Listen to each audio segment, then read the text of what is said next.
In studio, I have with me Councillor Aaron Buckingham. Councillor, thank you for taking the time and stopping by in studio. Well, thanks for the invite. Yeah, I know it's a busy time for you guys, obviously. It's been budget season, essentially, for what feels like a month. You're probably happy to have the holidays roll around this time of the year. Yeah, it's never a bad thing, of course, from October. Well, staff starts way earlier, but for us, if you're talking budget, that starts early on in September for us, and to get it to where it is today. Yeah, this is obviously the, third budget you guys have, or fourth budget? So it's been a bigger challenge than some of the previous years where you guys have had to put the budget together, due in part to changes in the economy, a new government coming in, more cuts, obviously. What was the thing that caused the most, not necessarily stress, but the most amount of thought going through it? Well, I think you have to consider all things. You can't kick the can down the road over and over again and put off the things that have to be done. But you also have to define what has to be done. So keeping that balance and trying to keep taxes in check becomes the challenge, the biggest challenge. As a councillor or as a resident, I'm a taxpayer like everybody else. I don't want to see large tax increases either, but you have to go with the flow. There's some very big wins in this budget. To keep it at 2.5% is what we've approved it at to this point. So it's been a lot of hours, both from staff and from council, going over that budget line by line and seeing what we thought was the best moves going forward and what's important. And although nobody likes any kind of tax increase, I can tell you safely that it's a win.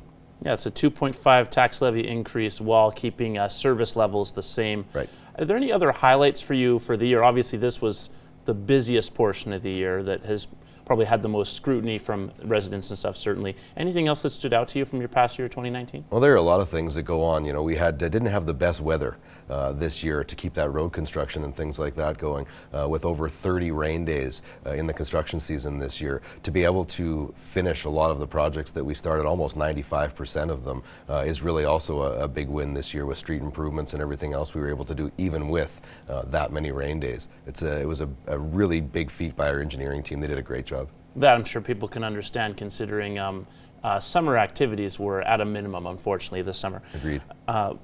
You obviously, as well, with other councillors, were pretty involved in the community. You've managed to kind of up the amount of events you guys have been to and the committees you've heard from on various community issues throughout the region. Any highlights for you there? It's part of our job. That's what we're supposed to be doing. We're supposed to be out there. We're supposed to be hearing from residents, taking that information and taking it back when it comes to things like budget, and using that information to help us be the best informed we can be on the decisions we have to make. So it's always a pleasure for me. I've said it before, for me, serving on City Council is one of the biggest honors I've ever had in my life, and I take it really seriously. I tell people all the time, approach me. Email me, that's what I'm here for. Someone asked me after the election 3 years ago, what changed for you? What's the biggest change for you? I said, grocery shopping. It takes longer now. Everybody wants to talk to you about things, and that's absolutely fine. Your council needs to be approachable, and I think this group really is at any time. We're very open to that. So, and that's a good thing. Have you ever had any questions brought up to you at, say, the grocery store where you went, oh, I haven't really thought of that framing of an issue before, or that issue before in general? There's two sides to every story, of course, so it's always good to hear from people, whether they agree with something you've done and are giving you kudos for a job well done, or questioning something that's going on or hasn't gone on. So you're always willing to listen to those things, and it's never a bad thing to hear somebody out. For sure. What are you most looking forward to for this Christmas break? For me, a little bit of downtime.